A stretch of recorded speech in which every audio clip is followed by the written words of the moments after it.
It was the kind of cold that steals the breath from your lungs. The winter of 1882 hit Silver Creek, Montana, like a fist, and it wasn't letting go. Main Street was a ghost town, just a muddy track of frozen slush under a sky the color of a fresh bruise. The only sign of life was the sound leaking from the Lucky Strike saloon, a tinny piano, cheap laughter, and the clink of glasses. But on this particular Saturday, the town had a different kind of entertainment, a spectacle. The saloon doors flew open, and Josiah Brennan stumbled out, dragging something, no, someone, behind him. His voice, soaked in whiskey, cracked across the frozen air like a whip.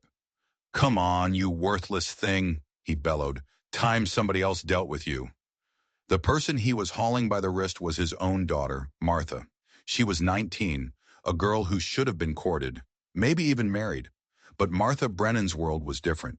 A fever had stolen her hearing as a baby, and in doing so it had stolen her father's love, replacing it with a deep, festering shame.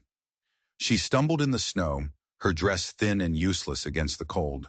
The winter shawl she once had, her father sold it months ago for a bottle. Her face, framed by tangled dark hair, was weary. It was the face of someone who had learned to flinch before the blow ever landed. Josiah spun to face the windows that were now creaking open, the doorways now filled with curious faces. "She's deaf!" he roared, swaying on his feet. The stench of his failure rolled off him in waves. "Deaf as a stone, can't hear nothing, can't speak proper neither." People spilled out of the shops and the saloon, their faces a mix of pity and morbid curiosity. In a town starved for drama, a public humiliation was a feast. Mrs. Abigail Fletcher, the minister's wife, whispered to her friend, "That poor child, someone should do something." But no one ever did. They just watched. 19 years, Josiah screamed, spittle flying from his lips. 19 years I've fed this burden. Her mother died birthing her. And for what? For this? He shook Martha's arm so hard her teeth rattled. Martha kept her eyes locked on the ground. She knew better than to meet their gazes. She couldn't hear their words, not clearly, but she didn't need to. She could read the disgust on their faces, feel their judgment pressing down on her like a physical weight. Then her father spread his arms wide, a sick parody of a showman. "So here's what I'm doing," he announced to the silent, watching town. "I'm giving her away, free to anyone who'll take her." A few uncomfortable chuckles rippled through the crowd. Some men nudged each other, whispering crude jokes behind their hands. They saw a piece of property, a problem being offloaded. "She can cook some," Josiah went on, his sales pitch slurring. "Knows how to clean. Can't talk back neither. Perfect woman, ain't she?" The laughter got uglier. A young blacksmith's apprentice took a step forward, a flicker of decency in his eyes, but his master grabbed him by the shoulder and shook his head. "Don't be a fool, boy. That's family business." The law was clear. A father could do what he wanted with his daughter. Martha's head lifted just enough to scan the faces. She recognized them all. People she'd served, people whose laundry she'd washed for pennies her father would inevitably steal. Not a single one of them would meet her eyes. They were all complicit in their silence. "Come on her!" Josiah roared, his desperation growing. "Somebody take her. She don't eat much. Hell, I'll even throw in $5 to sweeten the deal." He fumbled in his pocket and pulled out a crumpled, dirty bill. He held it up for all to see. $5 whole to take this deaf burden off my hands." The crowd shifted. Even for a frontier town, this felt wrong. Selling your own flesh and blood, damaged or not, was a line most weren't willing to cross. But still, no one spoke. No one moved to stop it. Martha's fingers twitched, forming the silent words of a language only she understood. A secret she'd taught herself from a book her father had found and burned years ago.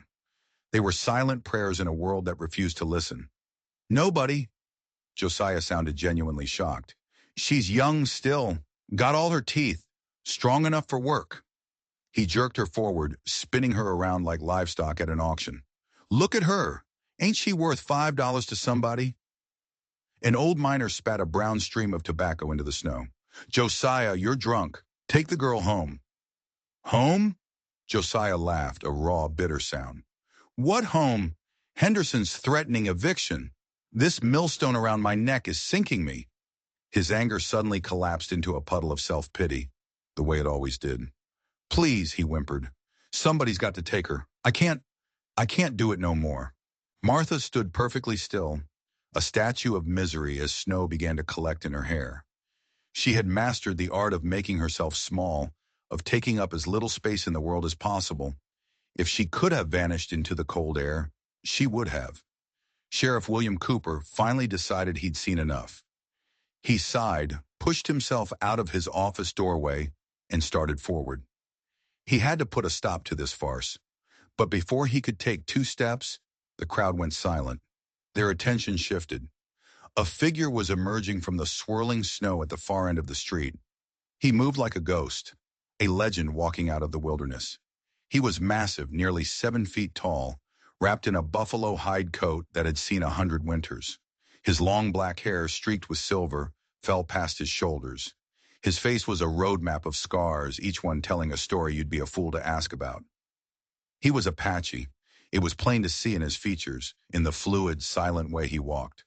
But he wore a white man's shirt and trousers beneath the coat, and his boots were cavalry issue, worn and patched. The crowd parted for him like the Red Sea. Even the wind seemed to hold its breath. This was a man who radiated danger, a man you didn't cross. Drunk as he was, even Josiah felt it. His grip on Martha's wrist slackened. The Apache stopped 10 feet away. His dark eyes took in the whole pathetic scene. The drunken father, the silent daughter, the cowardly crowd.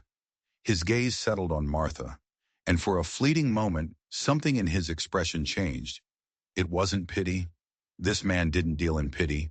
It was something else. Recognition. When he spoke, his voice was a low rumble, barely a whisper, yet every single person on that street heard it as clearly as a gunshot. He wasn't looking at Josiah. He wasn't looking at the crowd. He was looking directly at Martha, and he said 5 words that shattered her world. I know you can hear. The silence that followed was absolute. Martha's head snapped up, her eyes wide with pure, unadulterated shock. Her heart hammered against her ribs like a trapped bird. How? How could he possibly know? It was her deepest, most guarded secret, a truth she'd endured countless beatings to protect. The fever hadn't destroyed her hearing completely. It had damaged it, yes. Sounds came to her muffled, distant, like voices filtering through deep water. But she could hear. She had always been able to hear. And this stranger, this mountain of a man, had seen through a lifetime of lies in a single glance. The Apache man stood as still as a stone, his patience unnerving. Now that he was closer, the crowd saw more details. The beaded medicine bag at his belt, the worn handle of a knife, the way his eyes never stopped moving, cataloging every person, every shadow, every potential threat. Josiah, emboldened by the whiskey still coursing through his veins, finally found his voice. Who the hell are you? The man's gaze shifted to him, and the cold intensity in it made Josiah stumble back a step. Name's Samuel Crowfeather, he said, his English perfect, though accented. Most just call me Crow. Well, Crow, Josiah spat, trying and failing to sound intimidating. This ain't none of your business.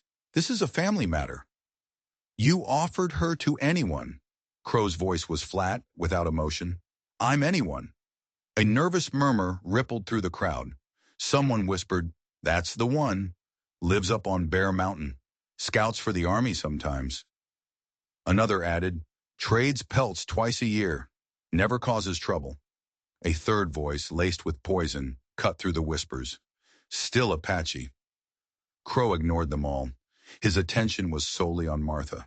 He extended a massive, scarred hand, palm up. It wasn't a command. It was an offer, a question. Martha stared at his hand, then back to his face. His eyes were dark, almost black, but in their depths, she saw something she had never ever seen directed at her before. Respect. You can't just, Josiah sputtered, his drunken mind struggling to catch up. She's my daughter. $5. Crow's voice cut him off. He reached into his coat with his other hand and pulled out a small leather pouch. You named your price. The clink of coins was sharp in the frozen air as he poured them into his palm. But it wasn't $5. It was 10 silver dollars. A small fortune, enough to keep a man drunk for a month or pay off a landlord. Josiah's eyes locked onto the silver with a raw, desperate hunger. $10 for the disrespect, Crow said, his voice low but carrying to every ear. No woman should be sold like cattle. But if it ends her suffering, he let the words hang there, an indictment of the entire town. Martha watched, her mind reeling. Was this freedom, or just trading one cage for another? She knew the stories about what happened to white women captured by Indians. Vicious tales whispered to frighten children. But as she looked at this man, really looked at him, she saw none of that. She saw the scars of a survivor. She saw hands that were strong but careful. She saw eyes that had witnessed horrors but hadn't gone cold. Deal! Josiah lunged for the money, greed finally overwhelming his fear.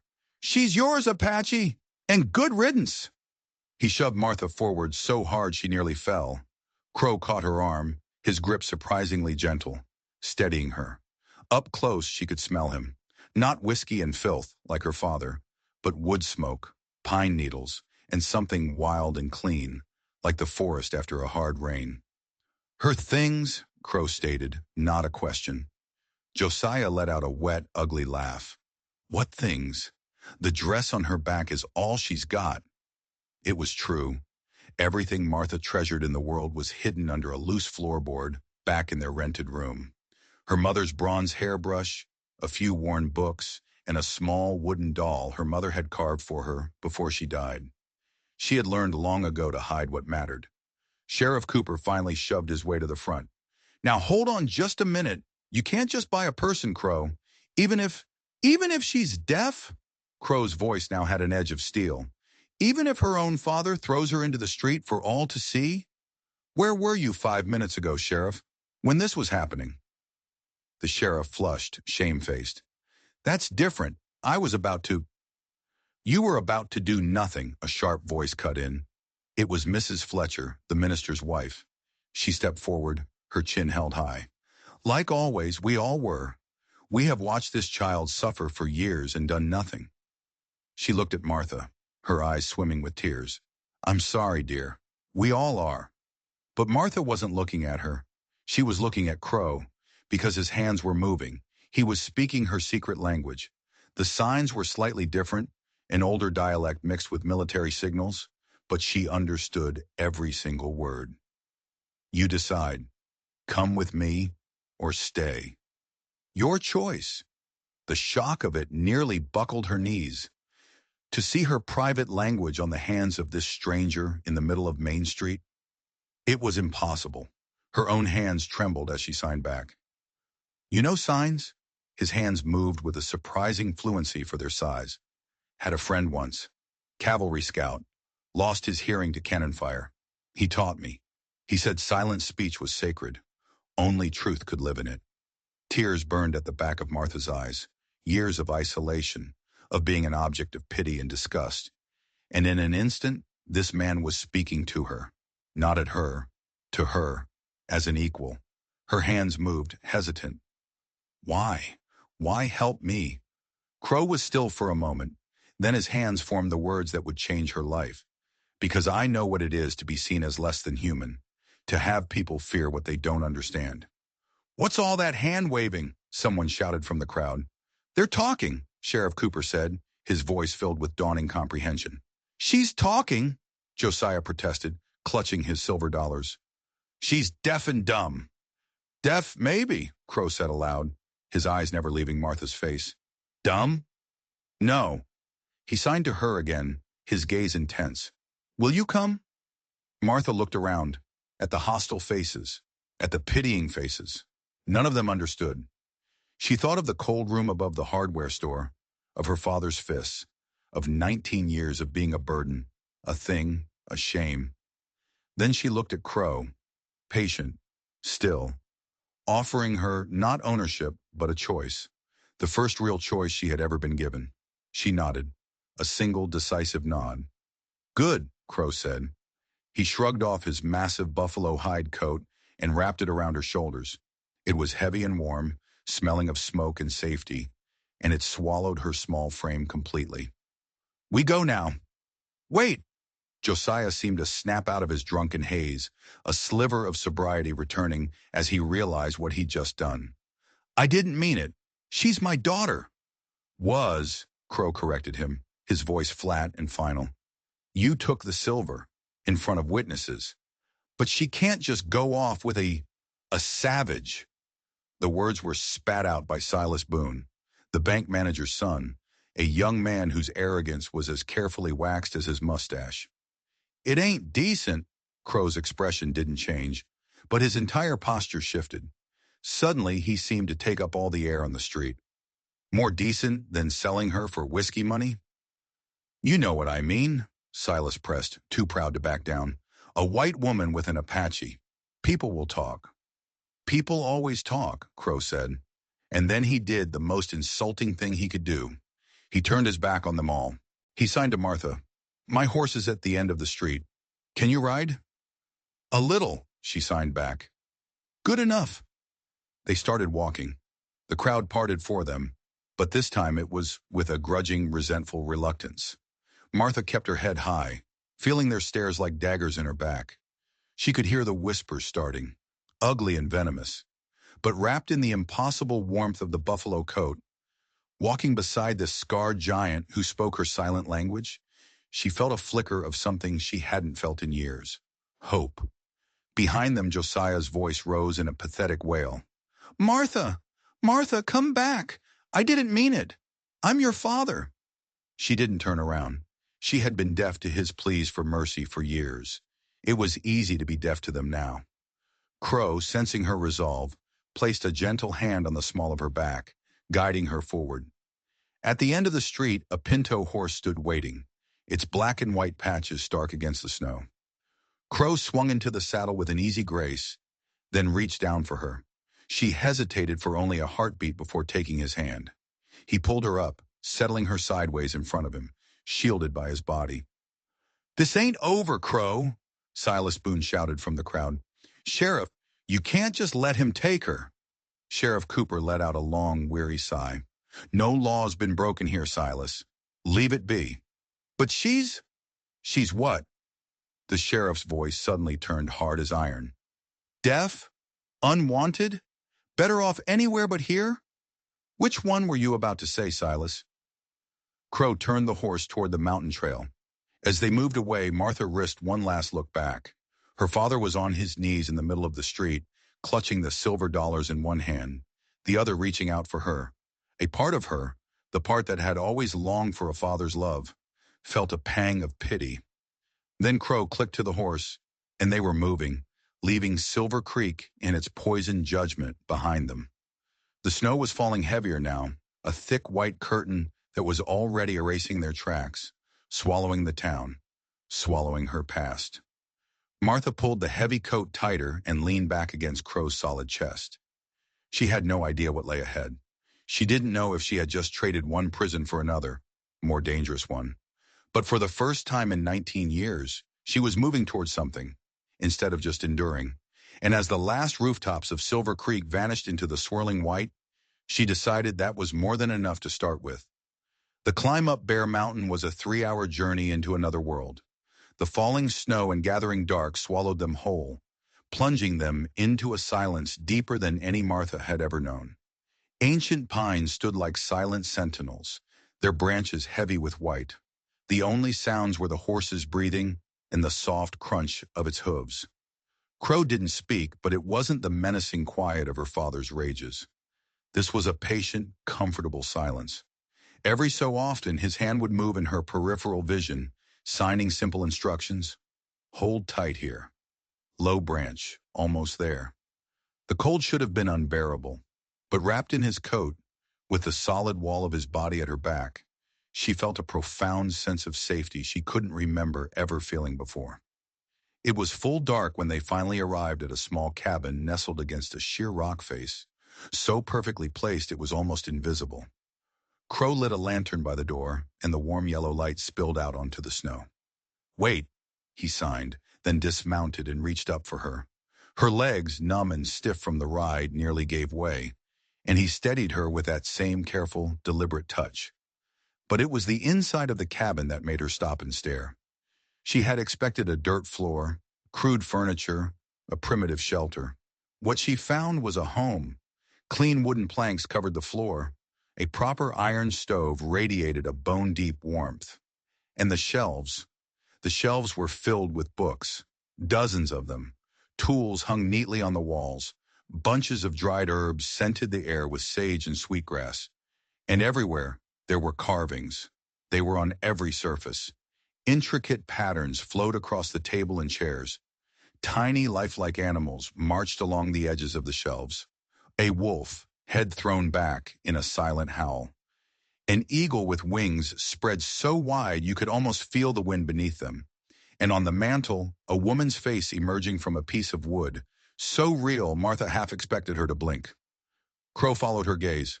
"My work," he signed. Then he added aloud, his voice a low rumble, "helps pass the winter nights." He moved about the small space with an easy, practiced grace, adding wood to the stove, pulling food from a storage box. Martha stood uncertainly in the center of the room, still wrapped in his coat as if it were armor. "Sit," he signed, gesturing to a sturdy chair by the stove. "You're safe here." Safe.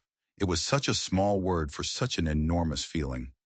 He filled a pot with snow and set it on the stove to melt. From a high shelf he took down 2 ceramic mugs, clearly store-bought, decorated with tiny blue flowers. The sight of those delicate cups in his massive, scarred hands was so unexpectedly gentle it made something in Martha's chest unclench. While the water heated, he opened a trunk in the corner and pulled out a folded dress of soft gray wool and a beautifully knitted shawl. His hands moved slowly now, weighted with memory. "These were my sister's. She died 5 winters ago. Sickness." He held the clothes out to her. "She would be honored if you wore them." Martha's hands trembled as she took them. They smelled of cedar and lavender, a scent of care and preservation. Through her muffled hearing, she caught his low voice. "Sarah was her English name. Small like you. Strong like you, too." "Thank you," she signed, then gestured to a corner. A silent question. He nodded and turned his back, giving her privacy as he busied himself with the tea. She shed her thin, damp dress and gasped as the warm wool touched her skin. It fit surprisingly well. The shawl was as soft as a cloud. When she stepped back into the light of the fire, Crow had set the small table with the 2 flowered cups, steam rising from a fragrant pine needle tea. He'd also laid out dried meat, hard bread, and a small pot of honey. They ate in silence, but Martha's eyes kept darting around the cabin. Everything spoke of a deliberate, careful life. There were no empty whiskey bottles, no mess, no sign of the chaos that had defined her existence. Even the firewood was stacked with an almost artistic precision. "How did you know?" she finally signed, unable to hold the question in any longer. He raised an eyebrow. "That I can hear," she clarified. "No one else ever guessed." He sipped his tea, taking his time before answering. Then his hands began to move. "Your eyes. When your father shouted, you flinched before you saw him move. When a horse passed on a side street you didn't see, your head turned toward the sound. Small things." His hands paused. Then he delivered the next blow. "I watched you before today. I trade in town twice a year. I see things." His gaze was direct, unflinching. "I saw him strike you last summer, behind the general store." Shame burned in Martha's cheeks. She remembered that day. A drop bag of flour, the sharp, stinging slap, the humiliation. "Why didn't you?" She started to ask, then stopped. What could he have done? An Apache defending a white girl from her own father would have been suicide. "I wanted to," he signed, his expression grim. "But it would have made things worse for you. I learned long ago, sometimes waiting is the only choice." He stood and went to a small wooden box on the shelf. Inside were carefully preserved papers. He handed one to her. It was an official-looking document, stamped and sealed. A certificate of citizenship. It read, "Samuel Crow Feather, Citizen of the United States. Served with distinction, Scout Corps, 7th Cavalry." "You fought for them?" Her hands were shaking. "For the Army?" His signs were sharp now, tinged with a bitterness that seemed ancient. Scouted for a time. Thought it would make a difference. Thought if we proved our worth, they'd let us keep some of our land, some of our dignity. He shrugged, a gesture that spoke volumes. I was young. She looked from the paper to the man, a decorated army scout who lived in a cabin filled with books and carvings. A man who could have chosen violence in that street, who could have forced anything he wanted from her now that they were alone, and who instead offered her his dead sister's clothes and tea in flowered cups. Why did you really buy me? She signed, needing the truth. He didn't answer right away. He moved to the shelf of carvings and picked up a small, exquisitely detailed figure of a bird with a broken wing. The wing was set with tiny, perfectly carved wooden splints. Found him in the forest. A hawk got him but didn't finish the job. He placed the carving in her hands. The wood was warm and smooth. Most would say, let nature take its course. But sometimes nature needs help. Sometimes broken things deserve a chance to heal. The lump in Martha's throat was so thick she could barely breathe. I'm not broken, she signed, her fingers fierce. No, he agreed, his eyes soft. But you've been kept in a cage. That's a different thing. He moved to a chest and pulled out a stack of blankets and furs. You'll sleep here, he signed, gesturing to the bed built into the wall. A proper bed with a real mattress, a luxury she hadn't known in years. I'll take the floor by the stove. But that's your bed. And you are my guest, he signed, his meaning absolute. Tomorrow we'll figure out the rest. Tonight, you rest. Safe. That word again. As he laid out his bedroll, giving her privacy, Martha's eyes fell on a high shelf. A woman's silverback brush. A small hand mirror. A sewing basket overflowing with colorful threads. Your sisters? She signed when he glanced over. He nodded, a ghost of a smile touching his scarred face.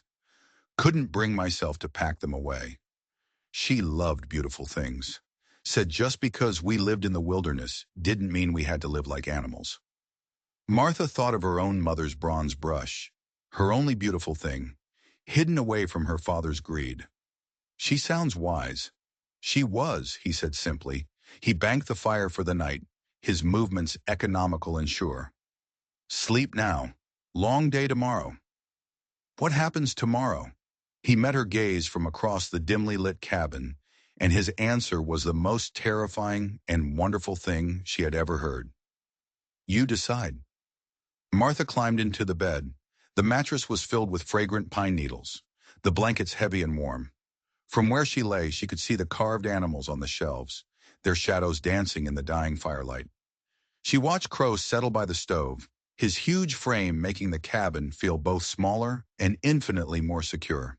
He pulled out a piece of wood and his knife and began to carve. The soft, rhythmic scraping, a strangely comforting sound. For the first time in her memory, Martha fell asleep without being afraid of what the morning might bring. Outside, the snow fell, blanketing the mountain, erasing their tracks, holding the cruel world at bay. But they both knew it wouldn't stay away for long. 2 weeks. That's how long their fragile peace lasted. 2 weeks in which the world shrank to the 4 walls of the cabin on Bear Mountain. Necessity finally drove them back down to Silver Creek. The pelts Crow had trapped needed to be traded for flour, salt, and coffee. Winter was far from over. Martha dreaded it, but she wasn't the same girl who had been dragged through the snow. She wore Sarah's gray wool dress, now neatly hemmed. Her hair was clean and braided in a way Crow had shown her, his sister's style. She looked cared for. Remember, Crow signed as the first buildings of the town came into view. You owe them nothing. No explanations. No apologies. But the moment they entered Main Street, she felt it. The weight of 100 eyes. Conversations stopped. Women pulled their children closer. Men stepped out of shops just to gawk. Their first stop was Henderson's General Store. Inside, Mrs. Henderson's face went from surprise to curiosity to a hard, pinched disapproval.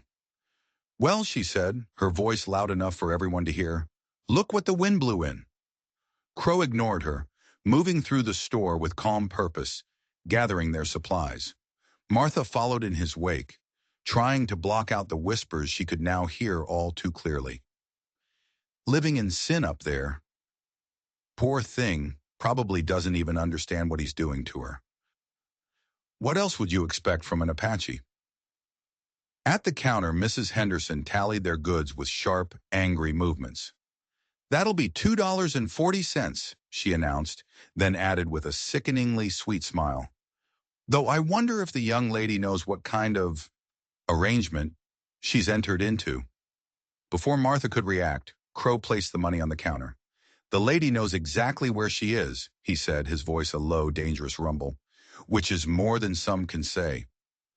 They were loading the supplies onto the horse when he appeared, Silas Boone, and he hadn't come alone.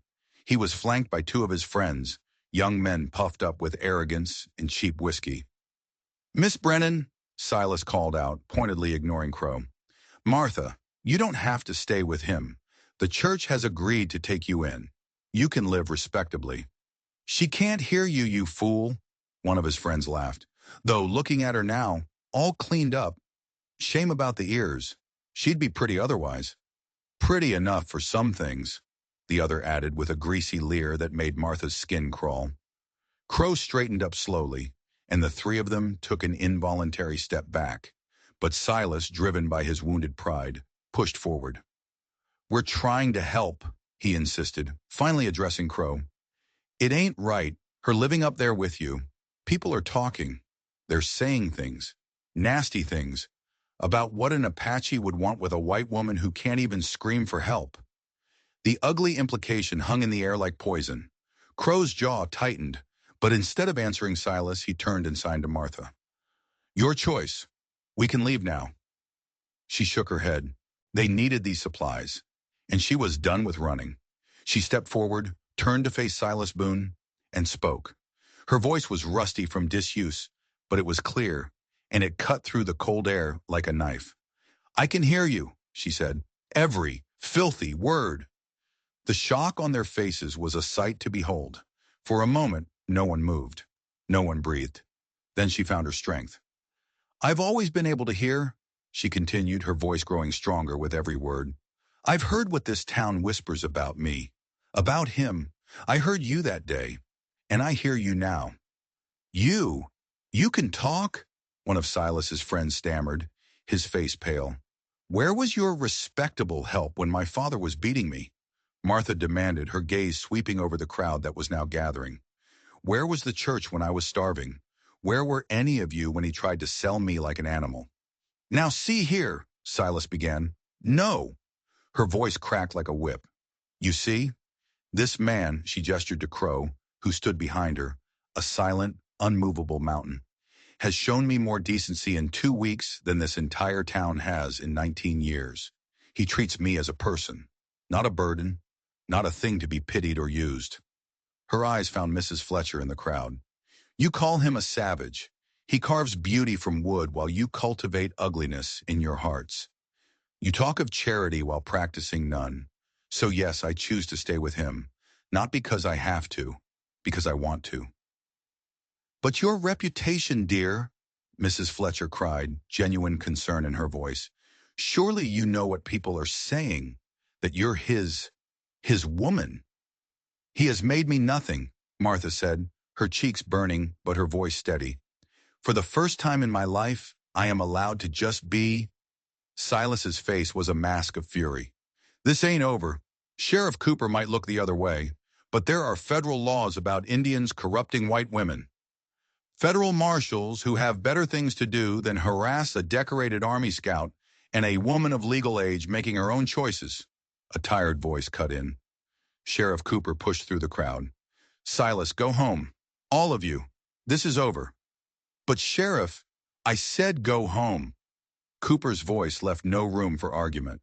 "Unless you want to explain to the circuit judge why you're harassing a veteran and a citizen on Main Street." The crowd began to drift away, but the venomous whispers followed them. Fallen woman. Ruined. Corrupted. The words that once would have shattered her now seemed petty, powerless against the truth. Just as they were about to leave, her father stumbled out of the saloon. He was a wreck, gaunt and filthy, having clearly drunk away the 10 silver dollars. "Martha, my girl!" he cried, lurching toward them. "Come home. I'm sorry, baby. I didn't mean it." She looked at the pathetic man who had made her life a living hell. She saw him not as a monster anymore, but as something far sadder, a weak, broken man, poisoned by his own grief and shame. I know, she said quietly, but sorry doesn't heal the bruises, Father. It doesn't undo 19 years of cruelty. Please, he begged, his hands shaking. You're all I have left. No, she said, her voice gentle but firm. I was never what you had. I was what you endured. There's a difference. Crow clicked to the horse, and they began to move away. Josiah fell to his knees in the street, his wails echoing off the buildings. Martha did not look back. At the edge of town, Mrs. Fletcher stepped out from the church. Wait, she called. She hurried over and pressed a small, paper-wrapped package into Martha's hands. It's just some needles and good thread, she said quietly, and a book of poetry. I thought you might enjoy it. The unexpected kindness was more difficult to bear than all the cruelty. Thank you, Martha managed to say. I'm sorry we failed you, child, Mrs. Fletcher whispered, touching her hand. We saw what we expected to see, instead of what was truly there. She glanced at Crow. Both of you. They rode out of Silver Creek in silence.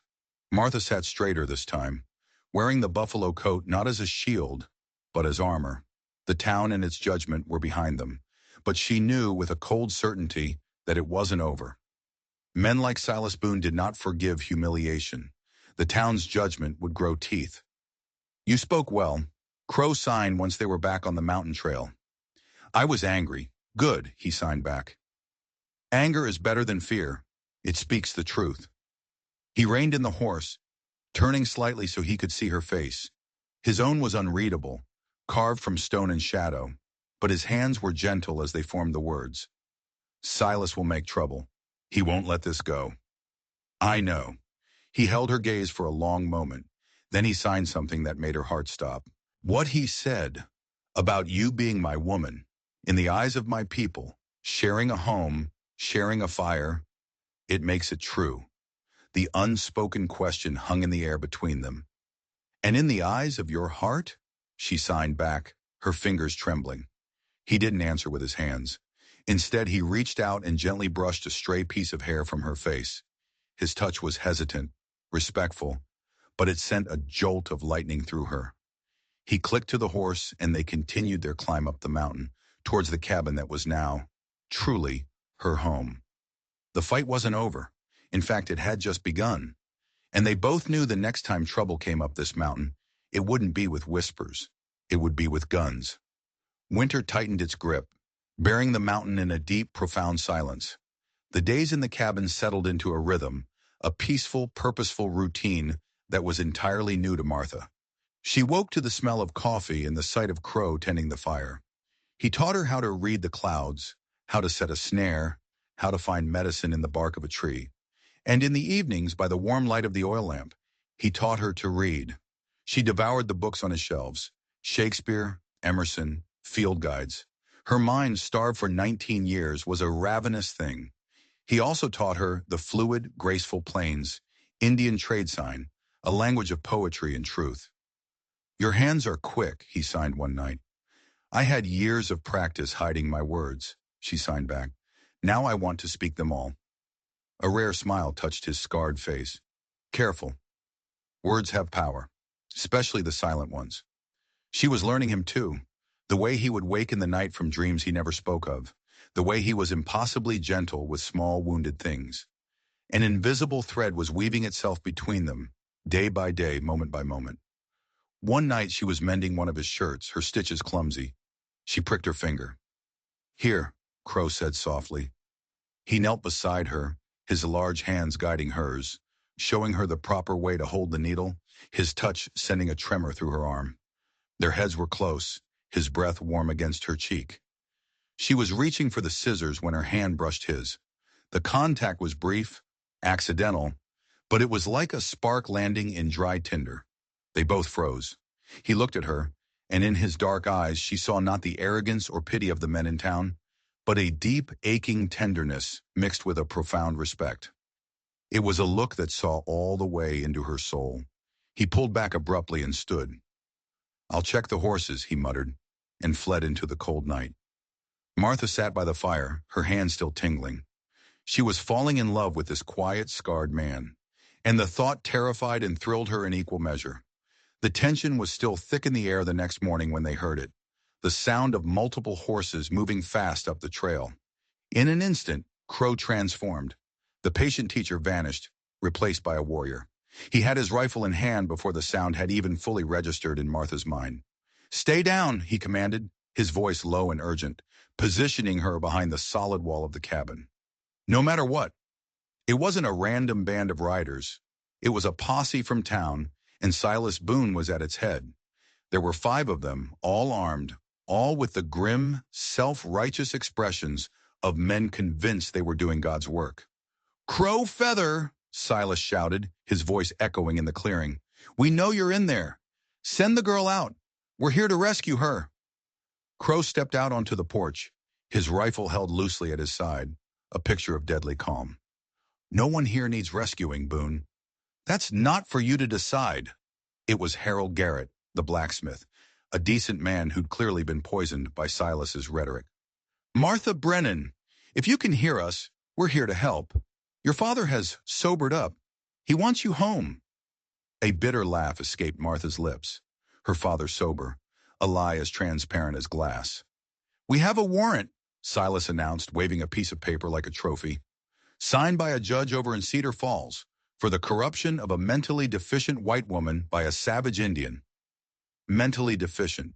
The words were a physical blow. Because she couldn't hear perfectly, they had decided she couldn't think, couldn't choose, couldn't be trusted with her own life. She started to rise, but a sharp hand signal from Crow stopped her. He was playing for time. "Let me see this warrant," Crow said, his voice deceptively calm. Silas dismounted and swaggered forward, though his step faltered as he got closer to the sheer, intimidating presence of the man on the porch. Crow took the paper and glanced at it.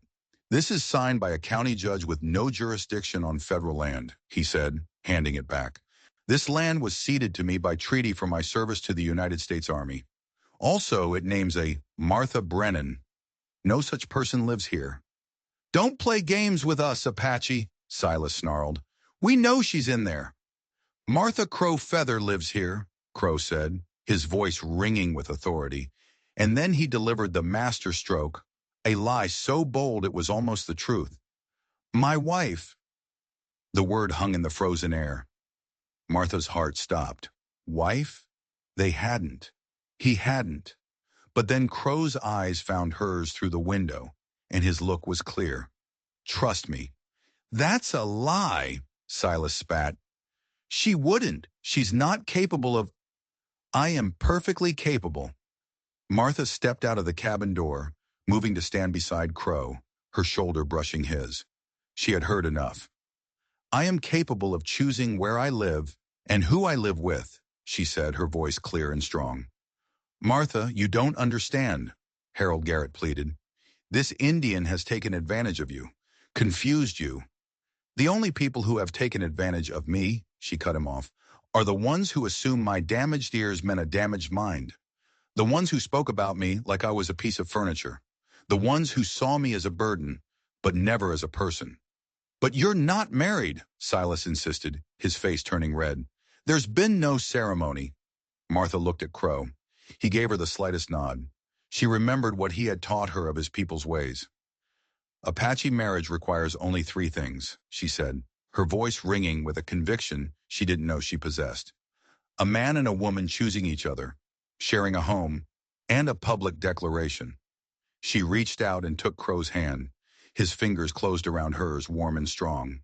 "Samuel Crow Feather is my husband," she declared, looking each man in the eye, "by his people's law and by my own choice." The lie felt so true it burned. They had chosen each other. They did share a home. And now the declaration was made. "This is obscene," one of the other men muttered. "What exactly is your objection?" Crow's voice was dangerously quiet now. "That a white woman has married a decorated Army scout? A man who owns his land free and clear? A man who can read and write in 3 languages? Or is it just the color of my skin?" "You know damn well what our objection is." Silas exploded, his composure finally shattering. It ain't natural, and we won't stand for it. Then sit, Crow suggested mildly. Or better yet, go home. Silas's hand twitched towards the gun on his hip, but the blacksmith grabbed his arm. Don't be a fool, boy. You draw on him, and he'll kill you where you stand. It was true, they all saw it. The absolute lethal readiness in Crow's stance. He wouldn't start the fight, but he would end it. This isn't over, Silas promised, his voice shaking with impotent rage as he backed towards his horse. We'll be back with real law. Federal marshals. You'll see. I'll make coffee, Crow said agreeably. Hate to be a poor host. They watched until the posse had disappeared back down the mountain. Only then did Martha realize she was still clutching Crow's hand. She started to pull away, but he held on. I'm sorry, he said quietly. About the lie. It was the only way to make them leave. Was it a lie? The question slipped out before she could stop it. He turned to face her, his dark eyes searching hers. The ceremony doesn't make the marriage, Martha. The living of it does. The choice does. His free hand came up to cup her cheek, his touch as gentle as falling snow. I would choose you. I have chosen you. But the choice must be yours too. Freely given. Not because of them. She leaned into his hand, the warmth of his palm chasing away the last of her fear. I choose you, Samuel, she whispered. I chose you that day in the snow. When you saw me. When you spoke to me. When you offered me your hand. He kissed her then. It wasn't a kiss of passion, but of promise. It was careful, tender, as if he thought she might shatter. It was the first kiss she had ever received, and it felt like coming home after a lifetime in the cold. When they parted, he rested his forehead against hers. They will be back, he murmured, with more men, more paper laws. It's going to get ugly. Let them come, she said, a new steel in her voice. I've been preparing for ugly my whole life. At least now, I have something worth fighting for. He smiled, that rare, breathtaking smile that transformed his face. My fierce little bird, he said. They have no idea who they're challenging. They went inside hand in hand. The cabin felt different now, charged with a new energy. It was no longer just a refuge. It was the beginning of a life. But they both knew the world they had defied would not be denied for long. The storm was coming, and it was coming for them. The whispers that trickled down from Bear Mountain into Silver Creek were poison. And like all poison, they mutated, growing more toxic with every telling. By the time the rumors reached the ears of Mrs. Henderson at the general store, they had taken on a monstrous new shape. She's with child, Mrs. Garrett told her, her voice a hushed, scandalized thrill. My herald saw her, said she looked fuller. After only 2 months? Mrs. Henderson's eyes glittered. Well, that tells us everything we need to know about what's been happening up there, doesn't it? The story spread like a plague. By nightfall, the entire town was buzzing with the news.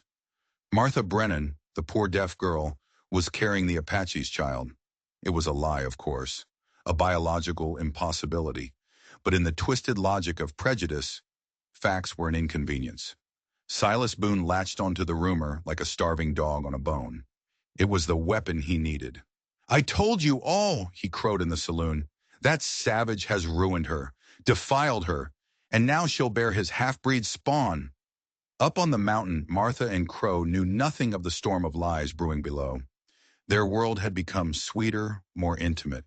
They still slept separately. Crow was too honorable a man to assume a right she hadn't given. But the space between them had shrunk. He would braid her hair in the mornings, weaving in beads and feathers that marked her, in the eyes of his tradition, as his own. She would find he'd left a particularly beautiful carving on her pillow. Small touches, lingering glances, a shared language that went far beyond words or signs. It was 3 weeks after the posse's visit when a late blizzard damaged their roof, forcing them back to town for supplies. The change was immediate. The stares were different now. The curiosity and disgust had been replaced by a kind of morbid fascination, and every single person's eyes dropped, instinctively, to her belly. In the store, the clerk, a young girl named Clara, literally gasped when Martha walked in, then fled to the back room, her face crimson. What is it? Martha signed to Crow, bewildered. He had seen it too. His face was a thundercloud. Nothing that matters. Get what we need. They were at the counter when the door burst open. It was her father. And for the first time in Martha's memory, he was sober. But sobriety had come too late. His body was a wreck, his skin yellowed, his hands afflicted with a permanent tremor. He looked like a ghost. "My daughter," he croaked, his voice a dry rattle. He stumbled towards them, his eyes wild with a fresh kind of horror. "My little girl, what has he done to you?" "Father, don't," Martha said, instinctively moving closer to Crow's solid presence. "They're saying—" Josiah's gaze dropped to her stomach, still flat beneath the wool dress. "They're saying you're carrying his bastard, that he's planted his filthy seed in you." The words were so crude, so loud the entire store fell silent. Martha felt her face flush hot, not with shame, but with pure, unadulterated rage. "The only bastard here," she said, her voice ringing with ice, "is the one you made of me with your fists and your neglect." "I was trying to protect you," Josiah wailed. "This is what I was afraid of. You too simple to understand, taken advantage of by the first savage who—" Crow moved. It was faster than a blink. One moment Josiah was standing there spewing his venom. The next he was pinned against the wall, Crow's hand at his throat, not choking him, but holding him, controlling him with an effortless, terrifying strength. "You will not speak to her that way," Crow said, each word a chip of ice. "Not ever again. She is my wife. You will show her respect, or you will learn to be silent." Josiah just laughed, a bitter, broken sound. "His wife? His whore, you mean? Everyone knows what you've let him do to you, how you've ruined yourself for any decent man." Martha put her hand on Crow's arm. At her touch, he instantly released her father. She turned to face Josiah, but she wasn't just speaking to him. She was speaking to the entire silent, watching town. "Listen to me," she said, her voice clear and powerful, "because I will only say this once. I am not ruined. I am not defiled. And I am not with child." She paused, letting the words sink in. "Though if I were, it would be a blessing, not the curse you all imagine it to be." She locked eyes with Silas Boone, who had just entered the store, a smug look on his face. "You created this lie because you cannot accept the truth. The truth is that I chose him, freely, that what you call corruption, I call salvation. He healed me, not with magic or violence, but with simple kindness, by seeing me as a person." "But the baby," Clara the clerk whispered from the doorway. "What baby?" Martha's voice dripped with contempt. "The one you all invented to make your hatred feel righteous? There is no baby." She laid a hand flat on her stomach. "But when there is, it will be born of love, not of the filth in your minds." "Harlot," someone whispered from the back of the crowd. "If choosing love over fear makes me a harlot," Martha said calmly, "then I will wear that name with pride." Suddenly, Silas Boone stepped forward, a triumphant smirk on his face. He wasn't alone. Behind him stood two grim-faced men wearing the badges of federal marshals. "That's them," Silas announced. "The Apache and the woman he's holding against her will." The older marshal, a man named Davis, looked weary. "Samuel Crowfeather?" "I am. We've had a complaint filed, several in fact, that you're holding this woman by force." "Do I look like I'm being held by force, Marshal?" Martha asked, her voice steady. Davis sized her up. The clean clothes, the neat hair, the way she stood beside Crow, not like a captive, but like a partner. "No, ma'am, you do not. But I have to ask, are you here of your own free will?" "The only force used against me," Martha said, looking directly at Silas, "has been by those trying to tear us apart. My husband has shown me nothing but care." "Husband?" Davis raised an eyebrow. "By Apache custom," Crow confirmed. "Recognized as legal by the Treaty of 1868. The marshal sighed. "Folks around here seem to think the lady is simple-minded, incapable of making such a choice." Martha actually laughed, a sound of pure, incredulous irony. "Marshal, I now speak 3 languages: English, American Sign, and Plains Indian trade talk. I can read and write. I can trap and skin my own game, and I can identify 30 different medicinal plants on that mountain. If that's simple-minded, I'd hate to see what you call the people in this town." A flicker of a smile touched Davis's lips. "Point taken, ma'am." He turned to Silas, his expression hardening. "Son, I see no crime here. I see a legal marriage between two consenting adults that you and some other folks don't happen to like. That is not a federal matter." "But she's pregnant," Silas shrieked, playing his last desperate card. "With his mongrel child." "Am I?" Martha said, her voice dangerously sweet. She turned to the town doctor, who was watching from the doorway of his office. "Dr. Henderson, you've delivered half this town. Why don't you come and examine me? Settle this once and for all." The old doctor shook his head. "I don't need to examine you, Martha. Any fool with eyes can see you're not with child. Takes more than 2 months to show, for one thing." The silence in the store was damning. The lie was exposed, naked and ugly, for all to see. The marshal's face was disgusted. "We're done here," he announced. "And if I have to ride all the way back up here because of another one of your false reports, Mr. Boone, I'll have you arrested for wasting federal resources."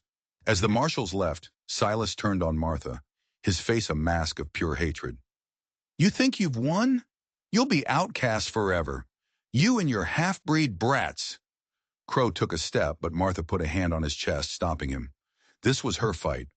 "Good," she said simply. "If being decent means being small and cruel and afraid like you, then I want no part of it. I would rather be an outcast with him than be accepted by you." They left the store, walking through the crowd that parted for them as if they were royalty. They were done with Silver Creek. As they rode out of town, Martha knew the rumors and the hatred would follow them. But it didn't matter. The truth she had found with Crow was stronger than any lie they could invent. There would be children someday, she thought. Their children. And they would be beautiful. And they would be fighters. Because in the world they were building, they would have to be. The peace they had won was fragile. And she knew, with a chilling certainty, that Silas Boone was not a man who accepted defeat. The law had failed him. Next time, he would bring his own. The night exploded. One moment, Martha was asleep, safe in the warm cabin. The next, Crow's hand was on her shoulder, his touch urgent in the darkness. "They're here," he signed. "Get dressed. Now." Through the window, she saw it. A ring of fire moving through the trees. Torches. At least a dozen of them. Maybe more. This was it. The final reckoning. Crow was already armed, his rifle a familiar weight in his hands, his face grim and set. 15, maybe 20, he said, his voice a low growl. Too many. The riders stopped just beyond the clearing, their torches painting the night with angry, flickering light. At their head, sitting on his horse like a petty king, was Silas Boone. "Crow Feather!" His voice, amplified by whiskey and rage, echoed off the mountain. "We've come for the woman. Send her out and we'll let you live." Crow's laugh was a cold, bitter sound. "Generous of you, Boone. This is your last chance, Apache. It's time to end this abomination." Martha moved toward the door, her heart pounding. "I won't let them hurt you because of me." "They'll hurt me either way," he said, his eyes fierce in the dim light. "We face this together." "You've got 1 minute," Silas screamed. "Then we burn you out." They couldn't fight. Not 20 men. It would be a slaughter. But maybe there was another way. "Trust me," she signed to Crow. And before he could stop her, she unbolted the door and stepped out onto the porch, into the full glare of their hatred. She stood straight and tall, her hair unbound and wild around her shoulders. In the flickering torchlight, she looked feral, otherworldly. She was not the frightened girl they remembered. "You want me?" Her voice rang out, clear and strong, silencing their jeers. "Then get off your horses and come and take me." The men shifted uneasily. This was not the rescue they had imagined. "Come on down, Martha," Harold Garrett, the blacksmith, called, his voice uncertain. "We're here to help you." "Help?" She laughed, a sharp, brittle sound. "Where was your help when I was being beaten bloody? You're not here to help me. You're here because you cannot stand that a woman you saw as less than human chose him over any of you." "He's corrupted you," Silas spat. "Done things to your mind." "Yes," Martha said, her voice dropping to a low, mesmerizing tone. He has. He's taught me to read the stars, to move as silent as smoke. He's shown me powers you would call witchcraft. She was playing on their deepest, most ignorant fears. What are you doing? Crow signed from the shadows of the doorway. Using their fear against them, she signed back, her hands hidden from view. You admit it then, one of the men shouted, his voice cracking. He's put Indian magic on you. Magic? Martha smiled, and it was not a pleasant sight. Is that what you call it when a man treats a woman with respect? Then yes, I am thoroughly corrupted. She raised her hands and began to speak in the Plains Indian trade talk, the guttural sounds and fluid gestures completely alien to them. It looked like an incantation, a curse. In reality, she was signing, "The moon is pretty tonight. These men are fools. I hope the coffee is still warm." Several of the horses shied, sensing their rider's terror. They had come to rescue a victim, and instead they were facing a sorceress. "Stop that devil talk!" Silas shrieked, raising his rifle. In that instant, Crow emerged from the cabin. He didn't raise his weapon. He didn't have to. His presence alone was a threat. "You point that gun at my wife again," he said, his voice quiet but carrying the weight of death, "and I will send you to hell before you hit the ground." "There's 20 of us and 2 of you," Silas blustered, but his conviction was wavering. "Yes," Crow agreed calmly. "I might not get all of you, but I promise you, Boone, I will get you first. And you, Morrison. And you, Worth." He looked from man to man. "The only question is, which of the rest of you wants to die tonight for his pride?" The silence was absolute. The mob's courage was evaporating in the cold night air. "You can't hide here forever." Silas tried one last time. "You'll never have peace." "Peace?" Martha laughed again. "You think your whispers and your judgment were peace? We will make our own peace. Far from this town. Far from you." "You're leaving?" Harold Garrett asked, sounding almost disappointed. "Why would we stay?" Martha asked. "This town has shown us its heart. But there are other places. Places where people judge a man by his actions, not his blood. It was a bluff, but a good one. The idea that they might simply vanish, taking their scandal with them, was a tempting one. "Now go," Crow commanded, his voice like the crack of a whip. "Before I decide 20-to-1 odds sound like fun." Silas spat on the ground. "This ain't over," he snarled, but he was already turning his horse. One by one, the others followed, melting back into the darkness from which they came. They stood on the porch until the last torch was gone. Martha sagged against Crow, the adrenaline leaving her weak and shaking. "We have to leave," she whispered. "They'll be back." "I know," he said, his arms tightening around her. "I'm sorry I brought this on you." "If I wasn't with you," she said, turning to face him, "I would already be dead inside. You taught me how to live, Samuel. Now we have to find a place where we're allowed to." As dawn broke, a single rider approached. It was Mrs. Fletcher. "I came to warn you," she said, her face pale. "Silas is riding to Fort Laramie. He's going to tell the army you're a hostile, that you're inciting a rebellion." "We're leaving," Martha told her. "I thought so." She handed Martha a small leather pouch. "It's not much, some money, and this." It was a letter signed by her husband, the minister, praising Martha's character and intelligence. "It might help where you're going." Her eyes filled with tears. "Be happy, child, both of you. Prove them all wrong." They stood in the morning light, the home they had built before them, the vast unknown territory ahead. It was a life of running, a future of uncertainty, but they would face it together. And that, Martha knew, was the only victory that mattered. 3 days later, the past found them one last time. They were camped by a stream when Sheriff Cooper and 2 deputies rode into their camp. "Sam, Martha," he said, his face grim. "There's been an incident. Josiah Brennan is dead." Martha felt a hollow ache, but no surprise. "Tried to burn down the Lucky Strike," Cooper explained. "Was too drunk to get out. But before he died, Martha, he confessed about your mother's family." The world tilted. "Your mother came from a wealthy family in Boston," the sheriff said, his voice gentle. "They opposed her marriage.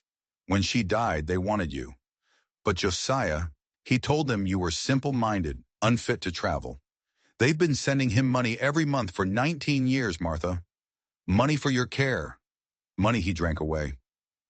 The betrayal was so vast it was almost incomprehensible. All those years of hunger, of cold, of being a burden, had been a lie. There's more, Cooper said, his eyes flicking to Crow. They're here. Your grandmother and your aunt. They've come to take you home to Boston. He paused. Just you, Martha. The offer doesn't extend to your husband. It was the final test. A life of comfort, of wealth, of acceptance. Or a life on the run with the man she loved. The choice should have been difficult. It wasn't.